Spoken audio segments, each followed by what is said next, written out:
दिला. मग असं करता करता ताई मला म्हणल्या की तुमचे ते जे कार्यक्रम आहे फक्त लेवागण बोलितले ते मला पाठवा. आता ते कोणी करीत दे ना ते त्याच्यातून कट करायचं असतं, आपल्याला काही येत नाही. मग ते सगळे शोधले शोधले कोणा वेळेला. मग मिळाली मनीषा. तिला पकडलं चांगलं.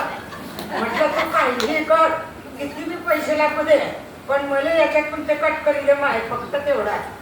आणि त्याचं काय म्हणतात बाय पेन ड्राईव्ह त्याच्यात मी टाकली दे. पण मनुष्यानं ते काम इतकं चोख केलं की बिलकुल ना तेव्हाच बिलकुल म्हणे का तू माहिती काही वेळ मी जाते त्या मी तेव्हाच करी देते. तिनं तेव्हाच बिलकुल पहिला आणि ते दुसरं विजय असं करून तुले सगळे तिनं कार्यक्रम करी गेले. मग म्हणले की चाला तर आपण दिली येऊ. मग माझे पुस्तक आणि तो पेन ड्राईव्ह सरसताईकडे द्यायला गेलो. त्यांना आधी फोन केला की आम्ही येणार आहे, कारण त्या बिझी असतात, आम्ही रिकाम तिकडे.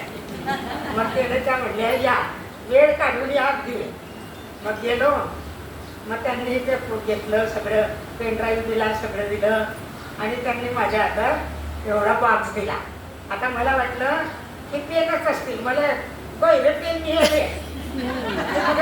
तर घरी आल्यावर हे म्हणले की आता ती उघड आणि तुला काय जे लिहायचं असेल ते सगळं अगोदर त्या पेनाने लिहायचं नसलं तरी लिहिले.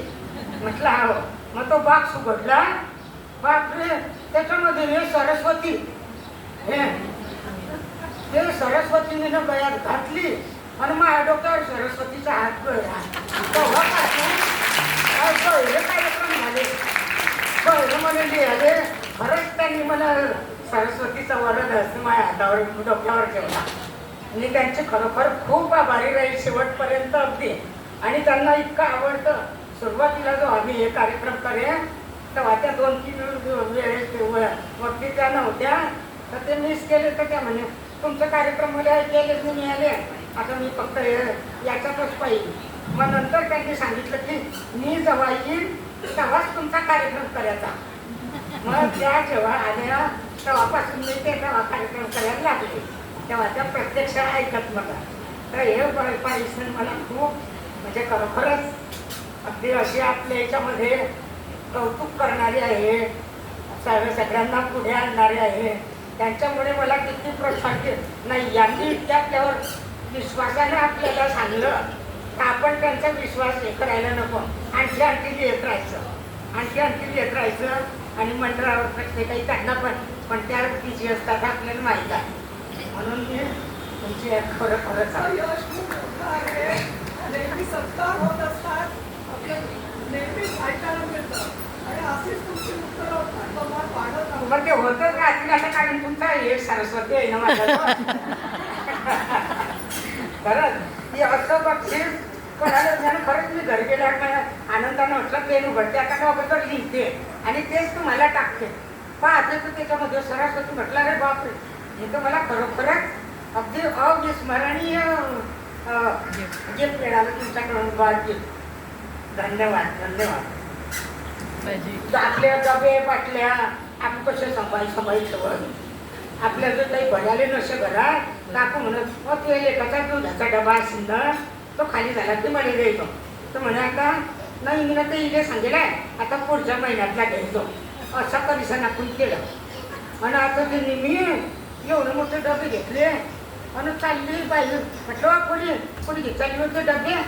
मग बाय माय म्हणतं तिथे फेकी दे आता, तर काही चांगले नाही आता दिसतात. म्हटलं का गो माय तर नव्याच बरणे त्याच्यात तर मी ना गाई दुई भरेल होत्या. नाही त्या मामाईनं काढी टाकल्या सगळ्या आणि कशात भरल्या. हो मामी, मी ना पावसाळ्यापासून तर 20-25 किलो धान्य भरली. एवढ्या त्या काय म्हणतात तर मग ह्या काय करतात सण ना तर मी फेकी देत नाही. आता हे घरात अडचण मग माझी एवढी अडचण होते आणि आपण असं करतो तर आपले संसार होते. कारण घ्यायचे अशा टप्पर वेळ घ्यायला भेटते का नाही, पण त्याची कोणाला किंमत नाही. मग कौशिकी आली ना बाबा काय व बहीण काय खकाना करती आहे, काय खकाना करती माय. आपल्या काही बोलवणं खूप चूप बसवा. अरे बाया आता ह्या पडणकीतल्या तांदूळच्या भरल्या मला मी ना डोई गाई भरल्या, उन्हाळ्या आणल्या आणि आपण कसा संसार केला खाऊन आपण ते चपल्या तुटक्या काटल्या प्लॅस्टिकच्या पावसाळ्याच्या चपल्या वागून ठेवत तो लसणाला लसूण प्लॅस्टिक वर लसण. अरे भाऊ तिकडे ये. आणि इकडे दाखव मावशी काय आहे. अरे भाऊ भाई तुटके डबे आहे प्लॅस्टिकचे आणि ह्या चपल्या त्याच्यावर कितला लसूण बसेल. हा मोजला काय ना. हा काही 4-5 कांदे दिले रे मावशी. लसूण कितला महागा. मग इथले आता आमचाही बारोबार मी देतो अर्धा देतो. हा जाऊ दे बाबा पैसे मागवले द्यायला त्या दुसऱ्या चपल्या पण जाऊ दे आता दे काही लोक ठेवू. मग ते दिला तवशी तिकडून पोहरी नेते. फाटके तुटके कपडे द्या नये भांडे घ्या. फाटके तुकडे कपडे द्या नये करू भांडे घ्या. इकडे हो बहीण इकडे काय काय आहे मावशी भांडे.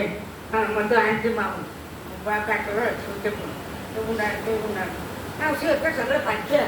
फाटके तर बाजूला चांगले देऊ आमोच नसतो ते फाटल्या काढलं चांगले देऊ मग ती दाखवले औषध पाहिजे आपण औषध पाहिजे ना तिथल्या गेल्या मी न तेवढं दाखवलं आहे.